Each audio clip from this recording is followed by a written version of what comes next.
and welcome to another episode of Sarva Sampann. Thank you so much for joining us. I have someone with me today who loves the magic and potential in everybody. She is someone who values and loves to live life with curiosity and embraces every new opportunity that comes her way.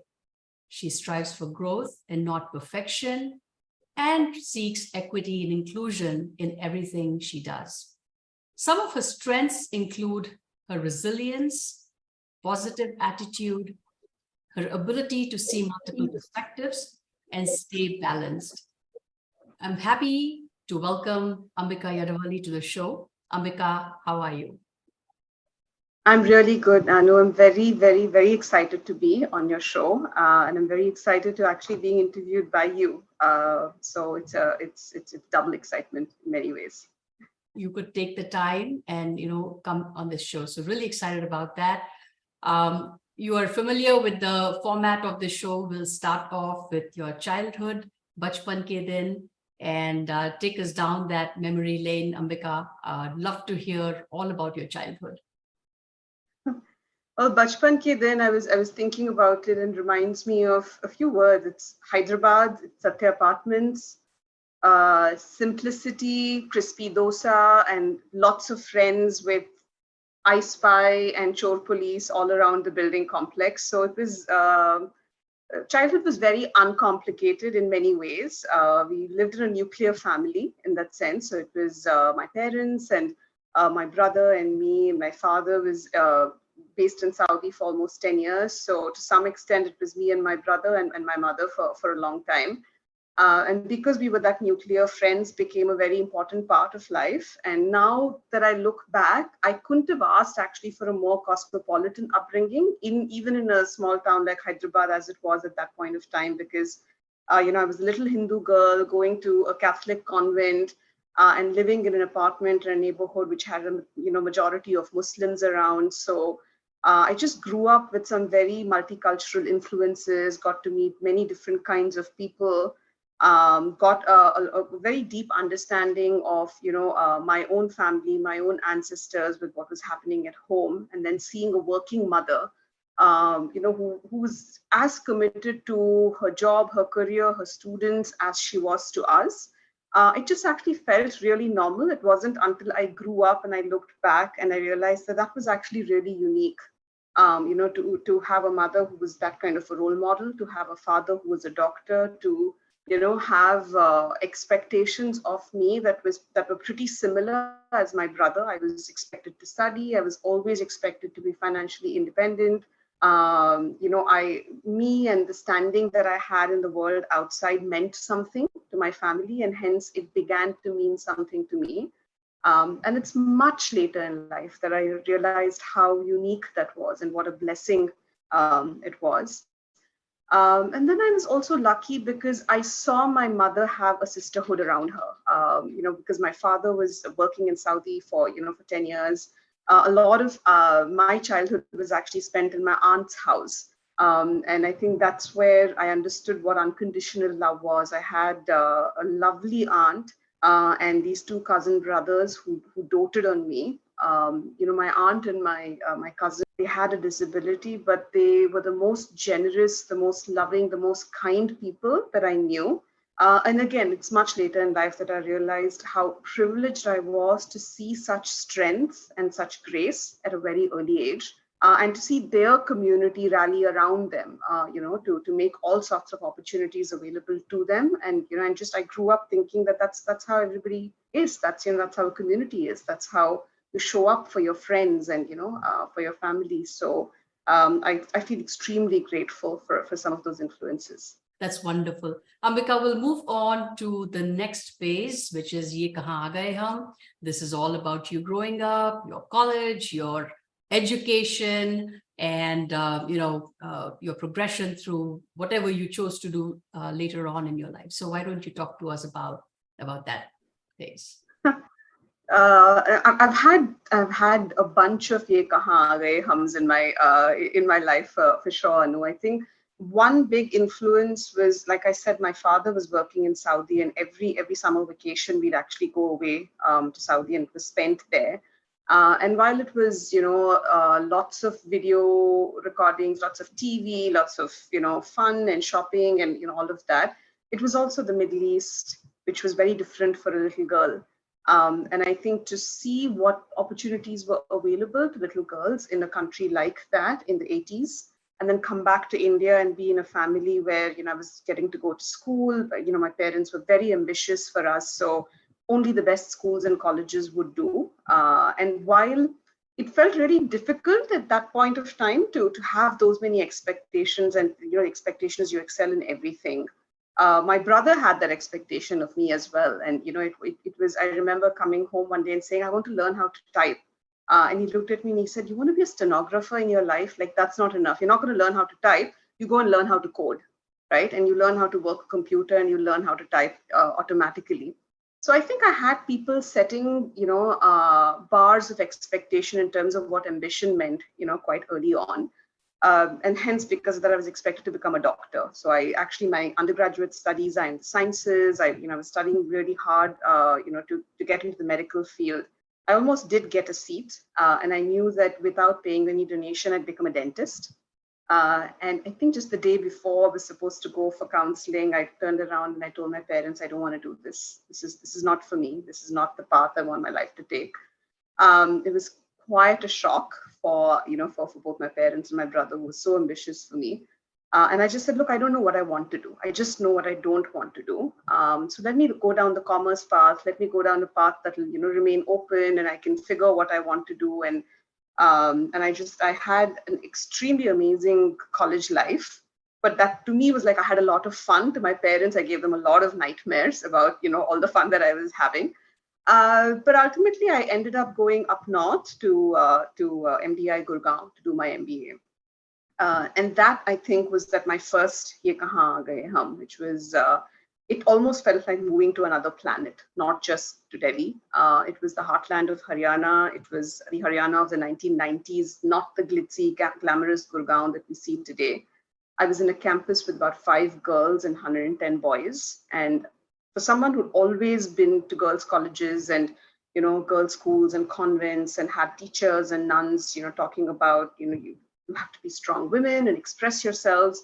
Like, being a minority was the first reality knock of life, so to speak. Fell on my face, had a lot of tough instances, and really understood what working life is going to be. If I decide to go down that path, that's how it's going to be. I am going to be a minority. I'm going to be the smaller set, in that.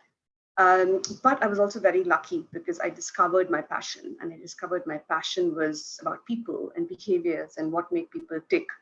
And I think, which is why one of those photos that I sent you was about, when you actually follow your passion, you're working hard towards a purpose. And that became a huge red thread for me. Like, I got into consulting, I got an opportunity to work in Gurgaon. And then I had this great opportunity to move to a large consulting firm and get to Bombay, which was, I think, the second big Ye Kahaan Gaye Hum, because Delhi and Bombay were poles apart. And I think through the route of Bombay is when my first opportunity to travel for work, to see the world, started. And I realized how much I loved travel. And that's when the upbringing that you have, where you did get exposed to different kinds of people, different diversity, you sort of realize it's in you. I used to have a lot of friends who would say that, don't you get scared of travel? Don't you get scared of being in hotel rooms by yourself? And I've had adventures. I've had dangerous things almost happen to me, but some God somewhere has always been looking out for me.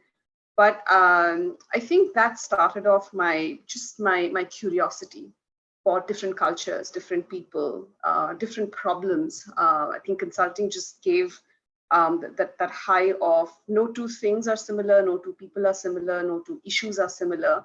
So I think, one, it was intellectually engaging, but secondly, I think it just opened huge horizons for me, and lots of travels for very many years. And 4 or 5 years back, when I got the opportunity to actually shift to Singapore, I thought, okay, this is interesting, because it was That was also probably the biggest ye kahaan gaye hum of my life, because it was my first profit and loss role. It was my first role to head a business. I'd never done that before. It's a completely out and out commercial role. And then when I came, I was told it's not just Singapore, it's going to be Hong Kong. So that meant like 3 weeks in Singapore and a week in Hong Kong. And then I think 3 months into the role, I was told it's going to be Southeast Asia and Hong Kong. So that actually meant, again, like I feel like in some past life I was Southeast Asian. So it feels like home in many, many ways, but it's one of the most diverse places on earth. So yeah, I keep, bumping into ye kahaan gaye hum every other week now, I think, in the work that I do, but in a really nice way. But that's fascinating. You grew up with strong role models around you. You went through places and locations with diverse cultural experiences. And I guess somewhere you were also equipping yourself to deal with those because of the influences that you had growing up. So that really helped you along the way. That's great.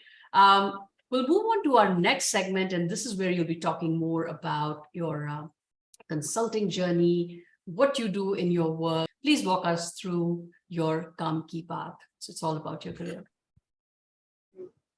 So let me start with, I've had a couple of different shifts in my career. It's not been a straight trajectory or a straight line. Like I said, in my MBA, I discovered my passion for people. So my postgraduate studies were in human resources and marketing. And I actually joined a very small startup consulting firm out of campus called Grow Talent. Much to its name, it was really about developing the emerging talent in this country, and using coaching skills and leadership development to really bring up all the emerging talent in the country. But it was a really tiny startup. I was working out of the basement of the CEO's house with one little desktop computer that 6 of us shared, and his dogs used to come and pee in the basement. So it was interesting trying to explain to my ambitious parents what I had suddenly started to do, because in the late 90s consulting wasn't really well known as a career, and for a family which believed in professional education, like being a doctor or being an engineer, consulting was too vague for them to understand what I was doing. But then and that's what my advice to a lot of youngsters, and especially young women when they start their careers, is don't look at the title that the job gives you. Look at the learning you're going to have. And that little stint of 2.5 years with Grow Talent actually showed me a lot of basics about how a professional services business is run. No job is too small. I did everything from learning how to run an EPBX system to answer calls at the reception, because we didn't have money to pay for a receptionist, to choosing tiles for a bathroom when we shifted to new offices, to really learning how an office expands when you go into a new city and you set up a new office. So it's just some of your basic skills that get built in your first job. The kind of mentorship that you get, the kinds of real expertise and role models that you get to work with in your first job is the reason why you need to pick your first job. And I think that's always my advice to youngsters. From there, I had the opportunity to move to pure play HR process consulting, which was Mercer. And Mercer is actually where I got really lucky, because I got some really strong mentors, female sponsors in the organization who understood my talent, who pulled me out of Bombay, put me on a lot of international assignments, actually stood by me when I had issues with bosses who didn't want me to travel, or who wanted me to be in a specific location or tied to a specific project. But I had some really amazing female role models who showed up for me, who spoke to my bosses, who pulled me into different directions. And which is why I said that when an opportunity jumped, I said yes. And I think my biggest learning is sponsors will find you in your life. If you are dedicated, if you're enjoying what you're doing, a sponsor will find you. But when a sponsor finds you, you need to be ready to give your 120%. What is a sponsor? You talked about mentor, you talked about a sponsor.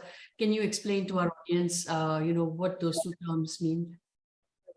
A mentor is someone who will very readily share their knowledge with you. They have huge expertise, and you reach out to them and they'll share their knowledge, and you learn from them, right? With little tricks of how to manage your career, even little tricks of how I had to dress in consulting. I had somebody who mentored me, who said, your nails are chipped all the time and they shouldn't be. It's basic stuff, right? To a sponsor is someone who actually advocates for you, right? Who talks about you in the right forums, who talks about you in the right reviews, who pulls you into the right projects, gives you the right visibility. That then allows you to build some of those early skills, right? Which are the ladder that, each skill, each opportunity is a ladder that you slowly put one foot on top of and you climb. And I think as women, we don't understand the importance, especially of sponsorship. We get a lot of mentoring when we enter organizations because for some reason, everybody's very happy to share their knowledge with women, but they're not always happy to share their advocacy for women. And that's, I think, where I got lucky, where I had certain people advocating for me and pulling me into certain spaces that gave me the visibility, that took me to New York, it took me to Turkey, it brought me to Singapore. And I think I was pretty hungry in those first 10 years of my career. And I think that's the other thing that I'll tell, youngsters, that those early years are actually about experimenting and making mistakes and, trying on different things in your life, right? Not just in your job and your role, just try on different things in your life, expand, make mistakes. Don't strive for perfection that early in your life, because through that you'll discover who you are and what makes you tick. So 10 years into that kind of a career, I realized I wanted to go deeper into the leadership space. I wanted to invest in people, not just processes. So I shifted careers completely. I took on some coaching certifications. I educated myself. I went into a leadership strategy consulting firm. And I think I just grew as a human being. I sort of, in a way, restudied psychology for that role. And I restudied industrial and organizational psychology, which is the basis of a lot of the work that I do today. And about 10 or 11 years in that consulting firm across Southeast Asia. But it really gave me the privilege of understanding people, understanding what makes them tick. This whole thing that I believe that every person has a specific magic in them, and you just have to figure out what that magic is. And when you make that person bloom, that person then has the impact to make an entire organization bloom. I think that's really been the big learning through that. And after about 20 years in consulting, last year I actually put up my consulting boots because I thought there's been enough ye kahaan gaye hums, and I just need to stay put in a place. And I joined Standard Chartered Bank last year, in a way to do for one organization what I'd been doing for multiple organizations. And I think, again, what I tell people, the reason I did it is that it's a capability that I've never developed. I've never worked in-house in my life. It wasn't so much that this is a high-profile role, but it was that it allows me to see change through end to end, right? And to see its impact end to end. And that's the third advice that I give a lot of young women is think of your career as a bit of a, scavenger hunt. It's not a ladder. It's not a jungle gym. It's not what's coming next. It's the, what am I learning next? And what's the skill that I haven't built so far that I need to build now? I think that's a little bit in a very short space of time what my career has meant. So interesting to see how you've taken all the learnings from your various consulting, opportunities and roles, and are you now bringing that in-house to really help your organization grow and also impact its culture? What do you do on a day-to-day basis? How do you, is it interacting with the leadership? Is it coaching? Is it a bit of everything? Walk me through that. It's a combination of everything, Anu. It's really understanding, what a business really wants to achieve. So for Standard Chartered Bank, it's a business which is here for good, and they've made certain commitments about climate change, about lifting participation of women entrepreneurs, and about resetting globalization through diversity and inclusion, right? That's what the bank wants to achieve. And then my role is to work with senior leaders in the bank, work with the global management team and some of their one-downs to say, how does this translate into leadership for them? How does this translate in terms of how the teams work together, how individual leaders get coached to push that agenda, how a culture gets formed where some of these things can happen. And I think D&I, which is diversity and inclusion, has been a huge red thread in my own journey over the last 5 or 6 years. So it's really then using my understanding of inclusion and creating inclusive workplaces as a big part of the culture that then is going to deliver on this, on the strategy that the bank has. So that's what happens on a day-to-day basis. No 2 days are alike, which is exactly how I like it. So it's quite exciting. Have you seen any difference in, how business is being carried out prior to the pandemic and now with remote work becoming ubiquitous? How has that translated into leadership, making those shifts as the landscape shifts? I think leaders have had to change the most through all of this, right? And I think it's been very lonely to be a leader through the pandemic as well. It's actually meant changing your mindset, and sort of picking up a lot of new skills like we all have. But I think at this point, it is, it's accepting that the human is at the center of it all. Like you can't sort of look at an employee as a number, on a balance sheet. This is human, they're complete. Everybody wants a specific kind of quality of life. And you've had to get very adult in your transactions, right? You've had to build a lot of empathy and trust. And that's been, I think, one of the biggest shifts that I've seen in leadership, that you have to start with empathy first. And you have to start with the human being first. And then, and you have to have a lot of resilience to go through ups and downs, because things are very shaky. They change every day.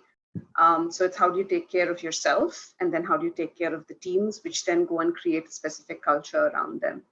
So I think I've seen that we've all had to get really empathetic, really human, and really sort of very energy efficient is what I call it, and use your energy for the right things. Yeah. What frustrates you most about working with top leadership? Putting you on the spot here. Just curious. I know you are. Sometimes it's tougher to get them to listen to you even than it is to get my 9-year-old daughter to listen to me. So it's that on a lighter note. And on a more serious note, I think for me personally, I am a woman leader. I'm an Indian woman. And sometimes that means you have to prove your competence and credibility a lot more than certain other leaders around you that belong to a different race or a different gender. So you have to enter anything knowing that you have to work twice as hard to get half as far. And especially with senior leaders, I think you have to prove very early on that you've got a sensible head on your shoulders. And it's tough when you walk into a room knowing that you have to wow these people, and nothing short of wowing them is going to work at that level in an organization. That's the tough part. Yeah. So that is wonderful. Anything else that you want to talk about your career trajectory, and anybody that's considering a career in consulting, what words of advice would you have for them? No, I think it's about if you like change, if you like challenge, and if you love different contexts, consulting is an absolutely amazing career. There's also a toughness to it, because you need to be really hardy, you need to be ready to travel, you need to have a support system around you that allows you to do that, especially if you're a woman leader, but also if you're a male leader. Having said that, I myself have been in a situation where I considered stopping work, or stepping off the ramp of the workplace when I had a little child, and I didn't think if it's going to be a career that's going to be suitable to me. So I think, but when you come to different life stages, more than whether it's consulting or not consulting, I think look for organizations that are going to give you the flexibility, right? And that are not going to hold it against you that you're changing life stages, and you were a 24/7 consultant who was ready to go anywhere before that, and now you have a child and you have a different identity to you. So I would always say look for organizations that allow you to shift that identity, and that give you just need on ramps and off ramps from your career. You need off ramps. I took an off ramp when my daughter Ambica was about 2.5. I went down to part-time. When she was about 4.5, I actually came back full speed, and I said I'm ready to take a P&L role. And I think you need the right organization that understands that shift in life stages, that that a lot, not just women, I think men, everybody goes through shifts in life stages. So I think that's my advice. Yeah, no, that's great. And I hope organizations are paying attention to that, because that's number one way of attracting and retaining talent, knowing that life happens and people need to get off. and like you said, off ramp, and take care of what they need to at that point in time. And then when they're coming back, you welcome them with open arms. So I hope organizations all around are paying attention to what you're saying. That's very, very valuable indeed. We'll get on with our next segment. And this is about your X factor. So love to know more about what are some things that you do in your downtime, when you're not consulting, when you're not traveling. What are some things that you're doing to cultivate God-given talents and any interests and hobbies that you have? To speak to that. Oh gosh, that's a big one.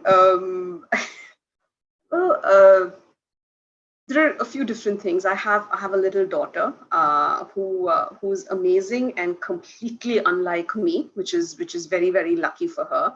I am a slightly serious, intense person, and she always reminds me to laugh a little and and play around a little. And she's extremely funny and very humorous. So just sort of sometimes becoming a kid with her, and and rolling around the carpet and playing with her, and just seeing how this generation is growing up in such a different way and in such a beautiful way. It's amazing, and I learn something from her every day. She just amazes me with her wisdom every day. So there's a big part of whatever free time that I have is spent in in parenting her and just enjoying life with her. In very many ways. I want her to have the love of travel that I have. So I do make sure that I'm exposing her to different experiences. I'm going to different places with her. And so on. So that's one big part. I still love to travel. COVID sort of put a bit of a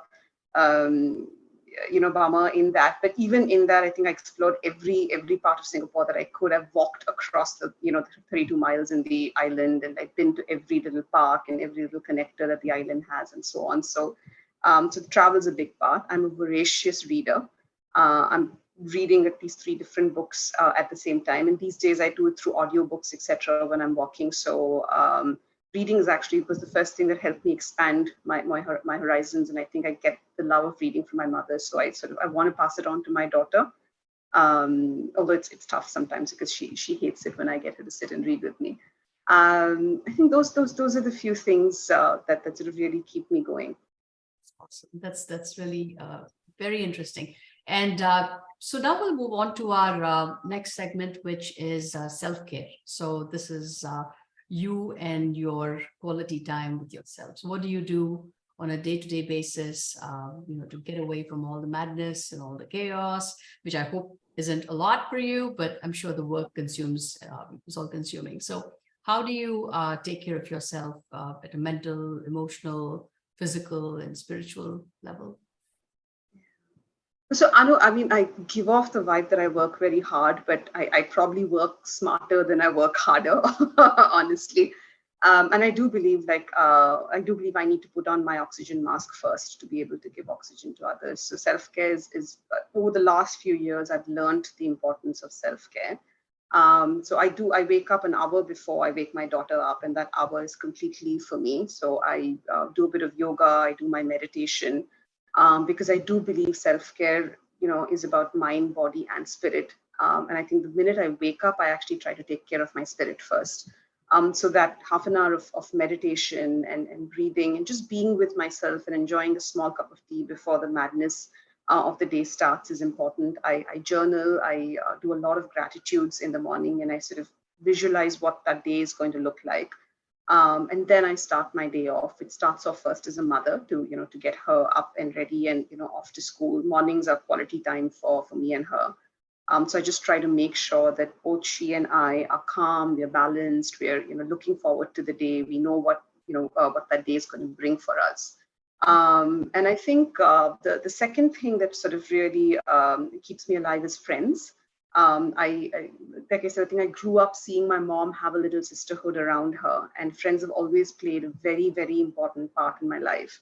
I don't have very many friends, but the few that I have, I've cherished over the years. I collect them. I'm a very intense friend collector and friendship keeper. I bug my friends every week about, should we go for a walk? And I miss you. And can we go for a coffee? And I've had a bad day. I need to talk to you. Let's go down, sit by the pool and have a chat. So I irritate my friends so that, we keep the connections going. And We keep the tribe going. But I think they're a huge part of of self-care for me, because I think the things that women can get together and talk about and solve with each other and for each other is amazing. So I think I do make sure that I sort of give my friendships enough. And the third thing is I always try to see if I can sort of pick up a new skill, whether it's something to do with art, or I go pick up a dance class from time to time, or I'll go pick up a meditation class.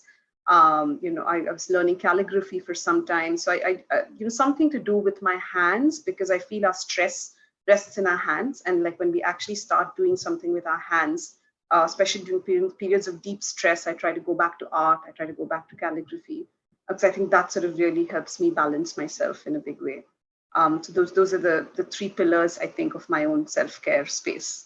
That is wonderful. It's been wonderful chatting with you, Ambica. Just, a small glimpse into all these various spaces and all the things that you've shared sound very, very exciting to me. And I'm sure to my audience too. Any parting words, anything that you'd like to say to all the women out there who are listening to you, and looking at their own lives and their own journeys. Love to hear that.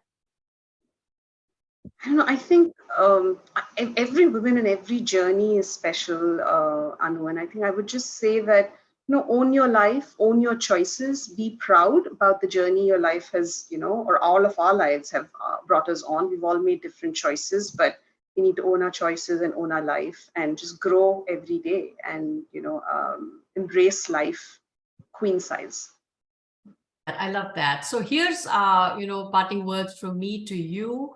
Thank you so much for coming on the show. It was very, very inspiring. I wish you nothing but more power and more success and more peace and calm as you, go have your next Ye Kahaan moment. But I hope you have a great one. Thank you so much for coming on the show. Thank you. Thanks a lot, Anu.